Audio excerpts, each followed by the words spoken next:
Hello' guys, আজি আপোনালোকক বহুত ধুনীয়া সৰু সৰু চৰাই পোৱালি দেখাব বিচাৰি আছিলোঁ মই।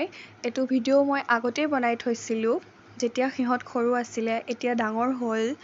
চাওকচোন কিমান ডাঙৰ হ'ল, বহুত মৰম লগা। এতিয়া সিহঁতে উৰিব পাৰিছে কিন্তু পৰি গৈছে, কিন্তু উৰি আহিছিলে এটা মই ধৰিলোঁ, তথাপিও ভয় লাগে, আকৌ ভৰাই দিলোঁ সজাত আনি।